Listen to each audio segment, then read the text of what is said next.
Spiky Bits. Hey everybody, MBG here today with a look at the Eldar Hornet. It's a small skimmer tank from Forge World. It came out about a year and a half ago, and you're probably wondering why I'm showing one of these off now. It's not a new release or anything, but I bought a bunch of Christmas gifts and for a lot of my friends here at the store and online in different places, and I just thought I would show off a couple of cool kits which I didn't really get to show off when I picked them up before. So anyways, here it is, the Eldar Hornet. It's a neat little skimmer, and let's take a closer look at it. You may you may or may not be familiar with the actual kit itself, but it's pretty neat. It's a neat little skimmer. It's got a lot of firepower on it. Here you can see the main components of it. You've got the actual hull here. Then you've got what they say is a bright lance sprue, but in actuality it's a pulse laser.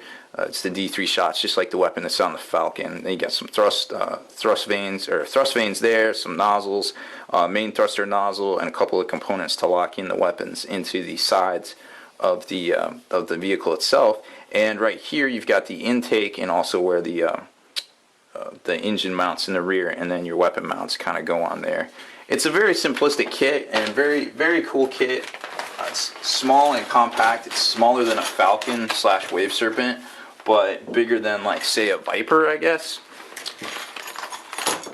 And you can field it with a variety of weapons as well, and all the new additions and things like that.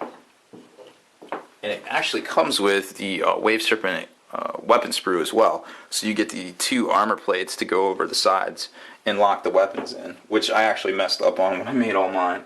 There's a little pilot guy and a couple of stabilization fins, and then of course you get all the flying stands and things like that, and there's the thrusters. So it's a pretty neat kit to put together. As you can see, it does resemble a lobster, the fact of which has not been lost on me many times, where I find myself singing a Little Mermaid song as I scoot them around the board.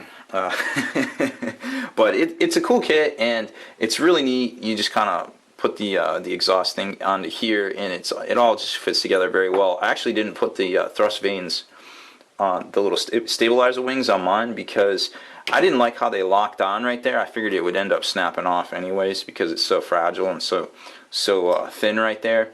And I actually didn't paint the cockpit either. I just kind of primed over it, and I gave it a gloss varnish coat just to I don't know, just to kind of make it easier, because that's a lot of work. Anyways, well, I painted 9 at the time, so hey, what can you do? So that's pretty much it. Just a quick little look at the Eldar Hornet from Forge World.